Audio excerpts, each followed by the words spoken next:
Hello, today we'll discuss about the abnormalities of puberty, intersexuality, and the pediatric and adolescent development. So there is a gonadal if dysgenesis. What is gonadal dysgenesis? It is also called as a mixed gonadal dysgenesis.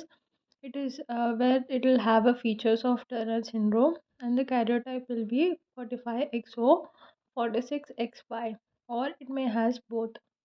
So gonads will be present in the labiosacral fold or in the groin. The serum testosterone levels will be low. There will be a minimal androgens. Dysgenetic gonads have to be undergo gonadectomy. If it is not removed, then it will develop into a gonadoblastoma. So for that, the treatment that we give is the testosterone for the growth of the phallus. So in Turner syndrome, the karyotype is 45XO, where the patient will have the streak gonads, where the gonads will have the fibrous tissue with an undifferentiated stromal cells without a sex cells attached to the broad ligament. And they will not develop any Graafian follicles, so there is no production of estrogen.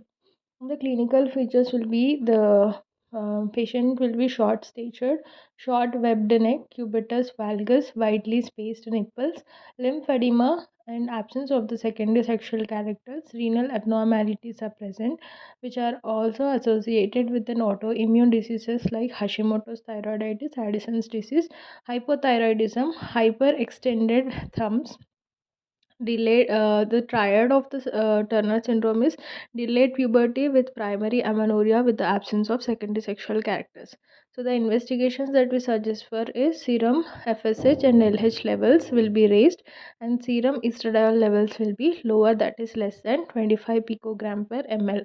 And the treatment that we give is estrogen. Along with that, intermittent progesterone therapy also will give, and for the growth we will give the growth hormone of 0.05 mg daily for 5 years, and pregnancy is attained by IVF treatment.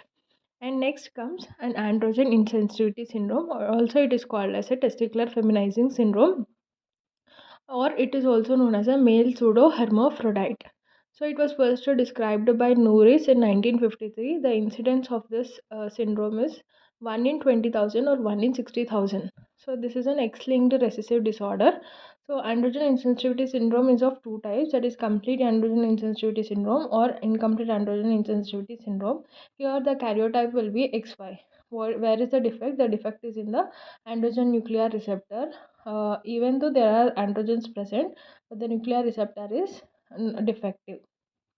So in such kind of cases, there will be a family history, either a brother or an uncle will be affected in that, and the testis will be present either in the groin or in the abdomen, and there will be a mal developed, and because of the presence of the androgens, or because of the testosterone and the karyotype is XY, there will be a Mullerian inhibiting factor, so there is no Mullerian genesis. So there will be absence of Mullerian ducts, and and because of the absence of the adequate amount of the testosterone, it will not develop the Wolffian duct as well.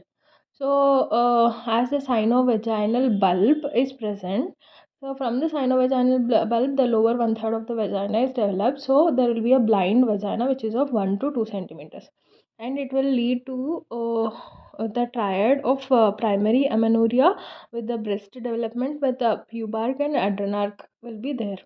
And the investigations may serum testosterone levels will be normal, FSH will be normal, LH will be raised. So in such cases, the treatment is we have to remove the bilateral gonadectomy should be done. Along with that, we'll give the estrogen therapy, and before marriage we will perform a vaginoplasty, and they can go for the surrogacy. Thank you.